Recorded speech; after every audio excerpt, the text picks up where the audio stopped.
जय हिंद दोस्तों, आज हम लोग इस वीडियो में रेसिप्रोकल प्रोनाउन पढ़ेंगे। रेसिप्रोकल प्रोनाउन क्या होते हैं, रेसिप्रोकल प्रोनाउन कितने होते हैं, रेसिप्रोकल प्रोनाउन का यूज कहाँ होता है, कब होता है, कैसे होते हैं। तो चलिए इस वीडियो में बने रहें और एक बात और, इस वीडियो को अंत तक देखा करें, तभी आपको समझ में आएगा कि जो हम आपको कॉन्सेप्ट दे रहे हैं वो कैसा है। तो चले reciprocal pronoun, the pronoun showing mutual action और रिलेशन। प्रोनाउन दिखा रहा हो म्यूचुअल एक्शन या रिलेशन को, वही प्रोनाउन कहलाते हैं रेसिप्रोकल प्रोनाउन। जो प्रोनाउन जिस प्रोनाउन के द्वारा परस्पर क्रिया या संबंध को दर्शाई जाए, दिखाई जाए, वो प्रोनाउन रेसिप्रोकल कहलाते हैं। रेसिप्रोकल यानी म्यूचुअल एक्शन और रिलेशन को दिखाए। जैसे अगर मैं आपको हेल्प किया, आप भी हमको हेल्प किए, तो ये म्यूचुअल हेल्प हो गया, है ना। बात को समझ रहे हैं, आप मेरे दोस्त हो, मैं भी आपका दोस्त हूं, तो ये म्यूचुअल रिलेशन हो गया।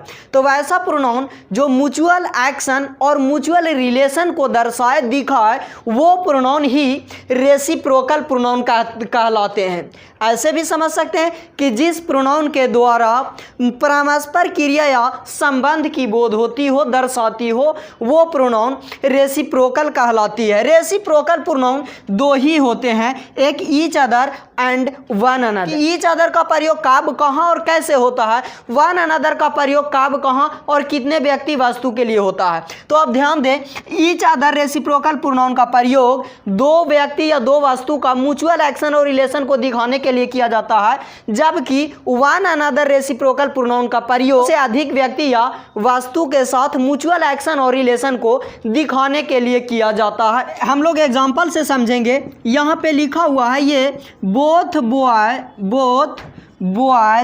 Help, both boy help each other, both boy help each other. दोनों लड़के एक दूसरे को हेल्प करते हैं, सहायता करते हैं, मदद करते हैं। तो म्यूचुअल एक्शन को दिखाया जा रहा है और बोथ है, बोथ इंडिकेट करता है दो लड़का के लिए, दो लड़का के लिए बोथ आया तो दो वो के लिए ईच अदर का प्रयोग करेंगे। यदि यहाँ पे वन अनदर लाया होता तो सेंटेंस गलत होता। जैसे एक एग्जांपल आप और समझे, B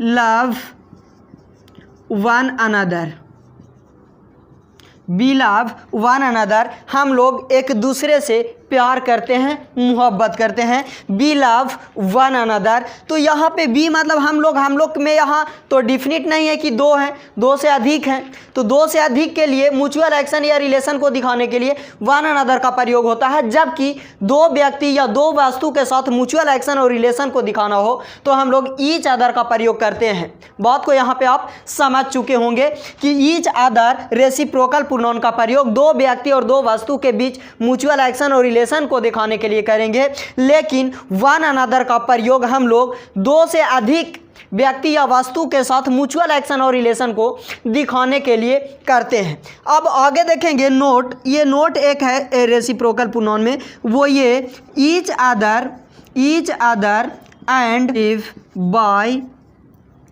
bye taking apostrophe s. यहाँ पे बोलना ये चाह रहे हैं कि ईच अदर और one another, each other and one another can be possessive और जिनेटिव। ईच अदर और वन अनदर पजेसिव भी हो सकते हैं और जिनेटिव भी हो सकते हैं। बात को समझ रहे हैं। अब पजेसिव क्या होते हैं, जिनेटिव क्या होते हैं, केस के वीडियो को आप देखें, समझ में आ जाएगा। Each other and one another can be possessive और genitive by taking apostrophe s. Each other और वन अनदर को हम लोग पजेसिव और जेनेटिव की तरह यूज कर सकते हैं एपोस्ट्रोफे एस लगाकर। जैसे they read friends, they are friends. यहाँ पे लिखा हुआ ये है कि they read one another's book. वे लोग एक दूसरे के किताब पढ़ते हैं क्योंकि वे लोग दोस्त हैं। यहाँ पे देखेंगे वन अनदर रेसिप्रोकल प्रोनाउन आया हुआ है, लेकिन एपोस्ट्रोफे एस लगाया है, तो ये पजेसिव है ना। पजेसिव इसलिए क्योंकि इसके बाद नाउन आया हुआ है। Rajan and Rani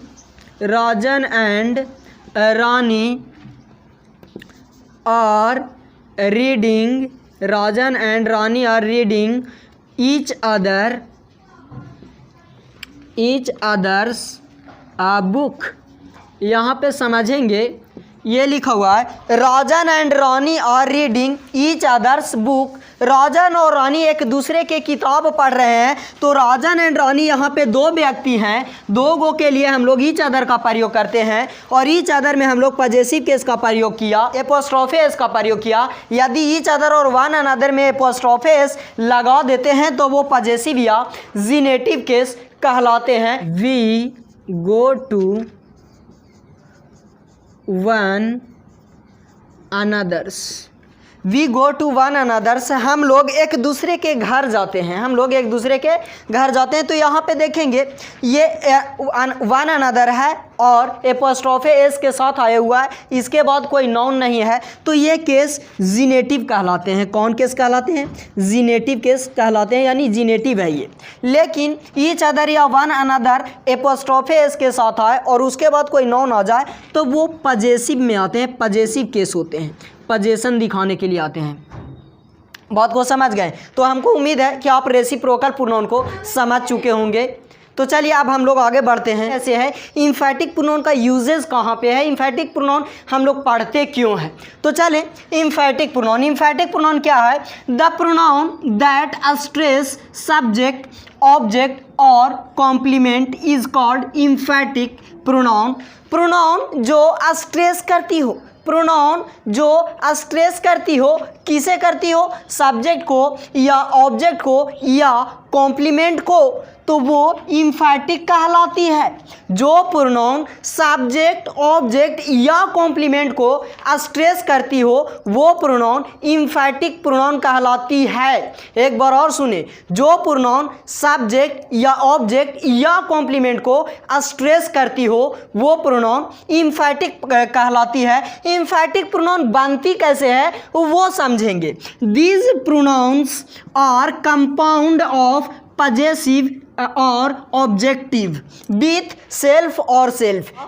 possessive case हो या ऑब्जेक्टिव केस हो और उसके साथ यदि सेल्फ और सेल्फ्स को ऐड कर देंगे, जोड़ देंगे, वो जो प्रोनाउन बनेंगे वो प्रोनाउन ही इम्फेटिक प्रोनाउन कहलाते हैं। जैसे आप ध्यान से देखना, माई में सेल्फ जोड़ा, माई सेल्फ, माई पॉजेसिव है ना, तो my self, our self, our भी पॉजेसिव है, आवर में सेल्फ जोड़ा, ये क्या बन गया? Emphatic pronoun. योर में सेल्फ जोड़ा, your self, emphatic pronoun. Him में सेल्फ जोड़ा, him self, emphatic pronoun. Her self, emphatic pronoun. It self, them self, one self. यानी कि इम्फेटिक प्रोनाउन पॉजेसिव और ऑब्जेक्टिव में सेल्फ और सेल्फ्स लगाकर बनते हैं। लेकिन समझेंगे ये कि इम्फेटिक प्रोनाउन हम लोग पढ़ते क्यों हैं। तो इम्फेटिक प्रोनाउन या तो सब्जेक्ट को स्ट्रेस करता है, या तो ऑब्जेक्ट को स्ट्रेस करता है, या तो कॉम्प्लीमेंट को स्ट्रेस करता है। लेकिन कैसे देखेंगे आप, जैसे मैंने बोला कि I my self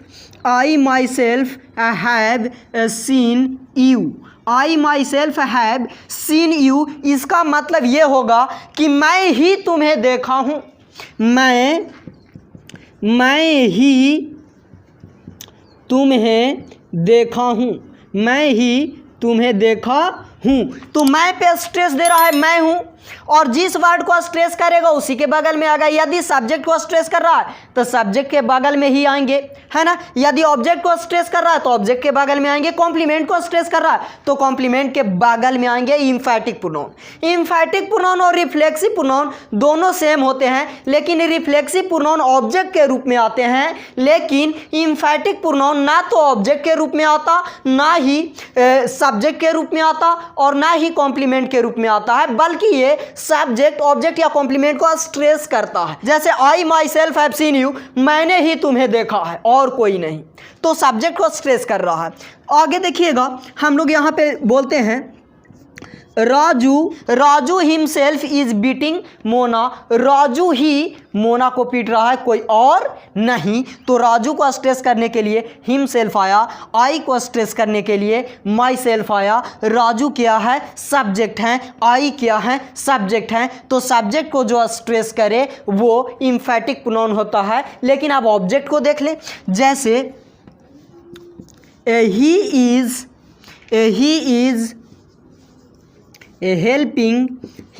helping Mona herself. He is helping Mona herself. यानी वह मोना को ही मदद कर रहा है, वह मोना को ही मदद कर रहा है, किसी और को नहीं, मोना को ही। तो मोना को यहाँ पे स्ट्रेस किया जा रहा है, हर सेल्फ लगाया, यानी मोना यहाँ पे ऑब्जेक्ट है। बात को समझ रहे हैं? He is helping Mona her self, वह मोना को ही मदद कर रहा है। लेकिन इम्फैटिक प्रोनाउन जब ऑब्जेक्ट के रूप में कोई प्रोनाउन आ जाए उसको स्ट्रेस नहीं करता है। जैसे ऐसे नहीं बोल सकते हैं कि आई scold you yourself, I scold you yourself। ये गलत होगा, क्योंकि इम्फैटिक प्रोनाउन ऑब्जेक्ट के रूप में आया हुआ प्रोनाउन को स्ट्रेस नहीं करता है। इम्फैटिक प्रोनाउन ऑब्जेक्ट के रूप में आया हुआ प्रोनाउन को स्ट्रेस नहीं करता है, बल्कि ऑब्जेक्ट नाउन को स्ट्रेस करेगा। सब्जेक्ट नाउन और प्रोनाउन दोनों को स्ट्रेस करेंगे, लेकिन ऑब्जेक्ट में केवल और केवल नाउन को स्ट्रेस करता है, और कॉम्प्लीमेंट में भी नाउन और प्रोनाउन दोनों को स्ट्रेस करता है। जैसे हमने लिखा कि eat is I my self, इसका हिंदी क्या होंगे? मैं ही हूँ। तो ईट इज आई, मैं हूँ, माई सेल्फ, मैं ही हूँ, तो कॉम्प्लीमेंट को स्ट्रेस कर रहा है। यहाँ पे आई कॉम्प्लीमेंट आया हुआ है, तो जो कॉम्प्लीमेंट का स्ट्रेस करे वो भी कौन प्रोनाउन? Emphatic pronoun. लेकिन कॉम्प्लीमेंट में अगर कोई नॉन भी रहेगा तो उसको भी स्ट्रेस करता है। जैसे मैंने बोला it is Rajan himself, it is Rajan himself, Rajan ही है, तो राजन यहाँ पे कॉम्प्लीमेंट के रूप में आया, और कॉम्प्लीमेंट को स्ट्रेस करने के लिए इम्फैटिक प्रोनाउन हिमसेल्फ आया। आई यहाँ पे कॉम्प्लीमेंट के रूप में आया हुआ है, जबकि ये प्रोनाउन है, और इसको स्ट्रेस करने के लिए हम लोग माई सेल्फ का प्रयोग किए। लेकिन स्कोल्ड के बाद यू आ रहा है, और यू प्रोनाउन है और ऑब्जेक्ट के रूप में है। ऑब्जेक्टिव प्रोनाउन को स्ट्रेस करने के लिए इम्फैटिक प्रोनाउन की ज़रूरत नहीं पड़ती है।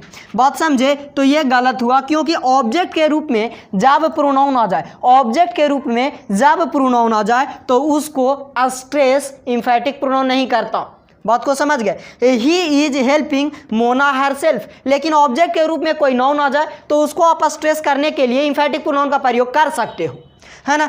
Raju himself is beating Mona, Raju ही मोना को पीट रहा है। I myself have seen you, मैंने ही तुम्हें देखा है।